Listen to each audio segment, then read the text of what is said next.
Now, Anadi, as the authors they go, if you see how we go talk am. I sometimes when I talk some certain things, some people go feel like say this guy don't know wetin they talk. You know, say people wey know they do research, they feel like say everybody they like them. You get people they take their time, they do research for some certain things. And I make sometimes if I talk, they go feel like say are they against the Ariwas? That's the Hausa people and the Northerners. No. I grew up in the north. I cannot be against the Northerners. I'm a Nigerian. I'm a patriotic Nigerian. Take that and keep it in your memory. I'm a Nigerian. So I believe in one Nigeria. I've always believed in this. But when we believe in this one Nigeria, we need to do the right thing. Now, somebody see this video where this guy do, and he send them to me. Say, OSAS, I beg, talk about this video where this guy do. Watch him, digest and talk about him. Me, I don't watch him with my eye. I don't hear what the guy talk with my ears. I want me you do the same. Now, after you watch this video, make you use your tongue, count your teeth for your mouth. Make you know wetin, make you understand wetin that guy talk. Watch the video. So that they will mind.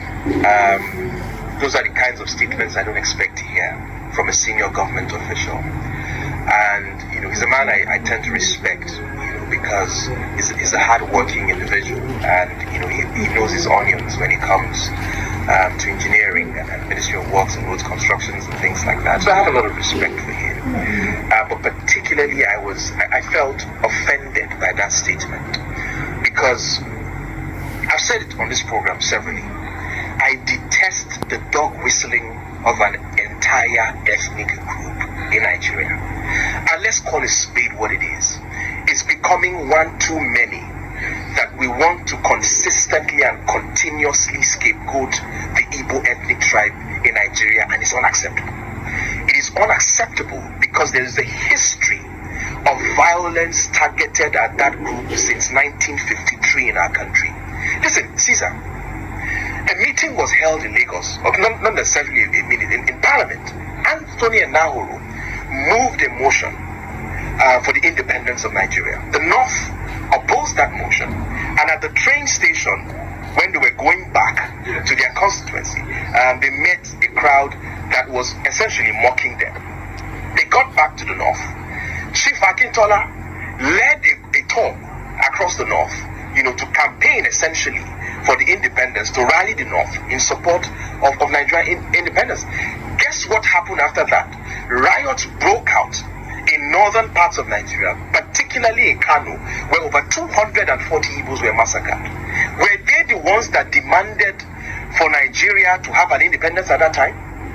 In 1966, particularly in May, months before the Civil War happened, thousands of them were massacred across northern cities, and they had to flee to the east for safety, because thousands of them were indiscriminately killed for what they knew nothing about.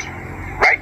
So let's not even talk about the Civil War and the hundreds of thousands that were massacred, and the fact that after 1970, this entire ethnic group had to start from the scratch again to begin to build their lives. And Caesar, look at what they have done since 1970. A group that left or started from nothing, went to Bauchi, went to Kano, went to Meduguri, went to Akure, went to Ogun State. And look what they have built in 40 years of hard work, grit, and no support from the federal government. Look what they have done for themselves. But what we consistently and continuously do is to signal hatred and violence against the group. And this thing has to stop. We can't continue a country. Listen, if you don't want a group of people to be a part, let them go then. I don't understand this. Every time there has to be an excuse to single out an ethnic group. I give you a typical example. Just like the past elections, I heard people telling, how can the Obi, for instance, have scored 98% in 7 states in the north? How can he have scored 90%? Muhammadu Buhari, under a PDP-led federal government, scored over 90% votes in 4 northern states. Go and check the result in Katsina. Go and check the result in Bauchi. Go and check the result in Jigawa. He scored over 90% in those states under the leadership of the PDP as the federal government. So it was okay for Buhari to score over 90% in his own core constituency, but something utterly went wrong when Obi did it in the southeast. This ethnic group have always been part of a nationalist political party and never really have ever built a regional movement. all the times they have supported a political party have been national political parties right from the NCNC. Yeah, true. They have a stakeholder in the PDP. They don't have a regional party in the sense that we had ACN in the southwest, in the sense that we had AMPP in the north. They did not have the behemoth of a regional political party. So where is all this hate coming from? Where is all this hate coming from? They tell you now, for instance, that they have a rabid mob who are harassing people on the internet because their candidate lost. We have very short memories. In 2011, a candidate lost in this country and over 800 people were massacred in violence in the north.